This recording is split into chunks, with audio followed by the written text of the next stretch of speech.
The year 1878 in Texas's hill country was one of blistering heat and profound tension. The Comanche, once masters of the southern plains, had long been in conflict with various tribes, including the Tonkawa, who resided in central Texas. It was a harsh, unforgiving landscape that fostered fierce competition for resources and power. The Comanche warriors, renowned for their horsemanship, battle tactics, and deep cultural codes of honor, had arrived in the region with a single goal in mind: to assert dominance and exact revenge for their fallen brothers. What unfolded next was a tale of violence, fury, and unimaginable retribution, a microcosm of the broader Native American conflicts of the time. The Tonkawa, once a powerful and relatively peaceful tribe, found themselves drawn into conflict with the Comanche, whose reputation for brutality preceded them. As the Comanche expanded their territories throughout the central and southern parts of what is now Texas, they came into frequent clashes with other tribes, particularly those like the Tonkawa, who had long-standing territorial claims. The Comanche's expansion was driven by the desire to control the rich hunting grounds of the area and the necessity of maintaining their dominance over their rivals. The Tonkawa, though not as numerically strong as the Comanche, had their own warrior traditions. However, their warrior practices were markedly different. The Tonkawa were known for engaging in ritual cannibalism, a practice that often involved consuming the flesh of their enemies, particularly those whom they despised, such as the Comanche to the Tonkawa. Eating the flesh of a fallen adversary was not just a form of insult. It was a means of absorbing their enemies' strength and power. This gruesome ritual, known to strike fear in the hearts of many tribes, was seen by the Comanche as both barbaric and cowardly, and it fueled a deep personal animosity between the two groups. The Comanche, despite their fearsome reputation, were not immune to the psychological and emotional toll that such violence wrought. Their pride was their most cherished possession, and the Tonkawa's cannibalistic practices were viewed as an ultimate affront to their values and dignity. The Comanche warriors' desire for revenge was no longer solely about territorial disputes or resource control. It had become a matter of restoring their honor and avenging the brutal acts committed against their people.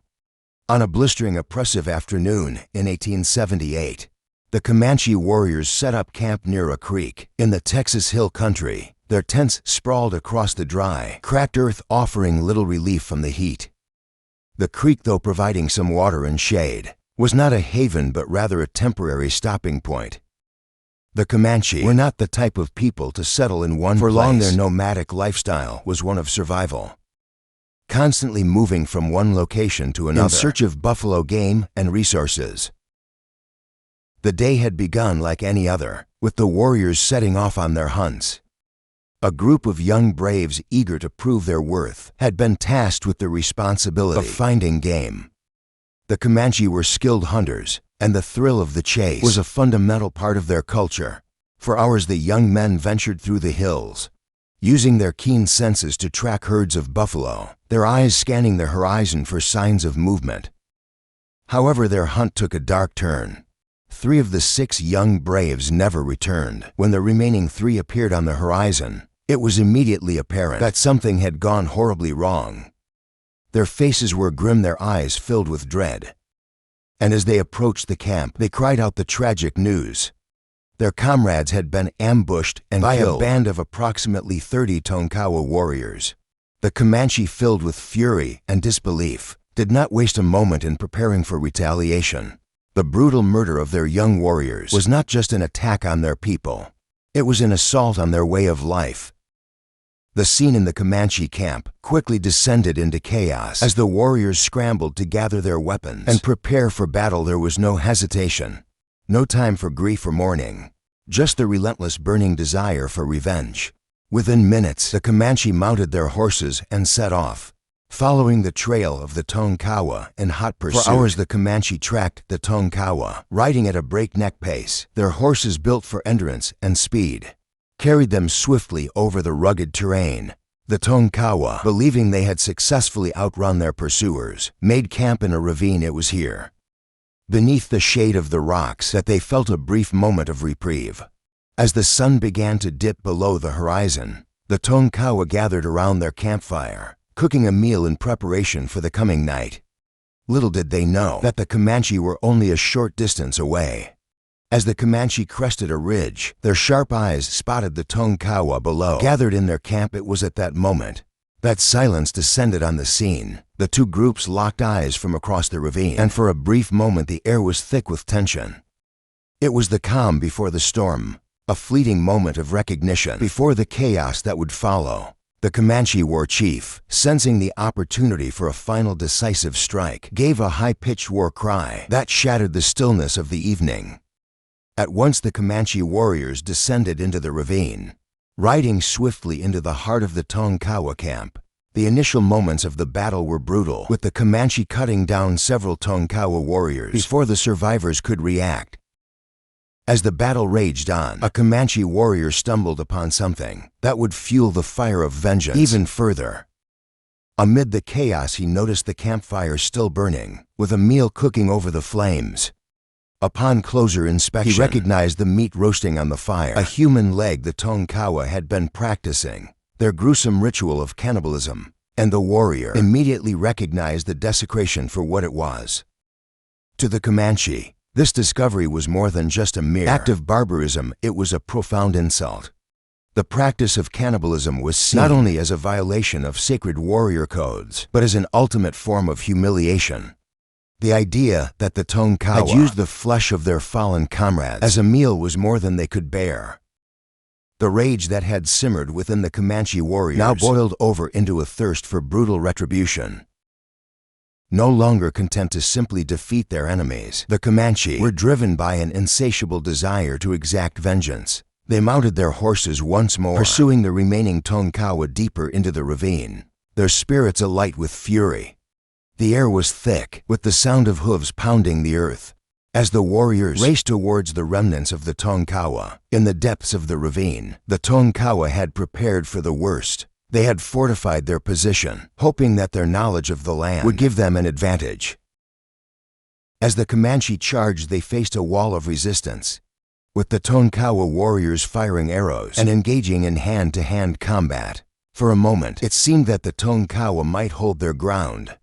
Then a lone Tonkawa brave rode out from the ravine, holding a shield high and challenging the Comanche to single combat.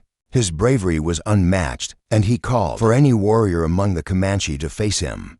One Comanche, eager to prove his strength, charged forward but was cut down by the Tonkawa. Another followed, only to meet the same fate. The warriors around them began to whisper in awe. The Tonkawa had consumed human flesh, and the belief was that it had imbued him with extraordinary strength and courage. Finally, a third Comanche rode forward, determined to defeat the Tonkawa. Brave this time, the Comanche warrior succeeded in killing him, but the toll on both sides was immense. The battle continued, with both sides suffering heavy casualties. As the conflict reached its fever pitch, the remaining Tonkawa fought to the bitter end, but it was clear that their numbers were dwindling. The Comanche, fueled by rage and the desire for vengeance, pressed on, cutting down their enemies one by one. By the end of the day, the battle was over. The Comanche had emerged victorious, but the cost was staggering. 8 Comanche warriors lay dead, and between 40 and 50 more were badly wounded. It had been a hard-fought, costly victory, one that would leave scars on both sides. But for the Comanche, the victory was not enough to quell the rage and grief that consumed them. Herman Lehman, a member of the Comanche tribe, recalled the aftermath of the battle in vivid detail. He described the horrific scene that followed: the scalping of the dead, the amputation of limbs, and the grotesque act of throwing the bodies onto the fire. The ritualistic violence was a final, visceral expression of the Comanche warriors' fury and need for vengeance. The Tonkawa, already broken and beaten, were subjected to a final humiliating punishment. Those who were still alive, though dying, were thrown onto the flames, their bodies consumed by the fire. The Comanche danced around the fire, reveling in the grotesque spectacle, as they witnessed the bodies of their enemies crackle and pop in the heat. It was a moment of triumph, but also of profound sorrow, a victory achieved at an unimaginable cost. As the last remnants of the Tonkawa were reduced to ashes, the Comanche returned to their camp.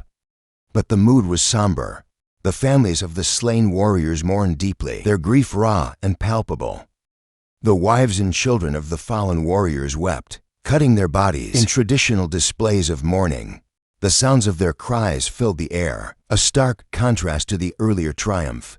This story is not merely one of military victory, but also a poignant reflection on the unrelenting cycle of violence that characterized intertribal conflicts during this era. The Comanche, though victorious, were left to contend with the psychological toll of the battle. The warriors who had once ridden with pride and honor now faced the emotional wreckage of their actions. The aftermath of the battle would resonate deeply within the Comanche community as the grief and trauma of their losses began to settle in. The Tonkawa, too, were forever altered by this battle.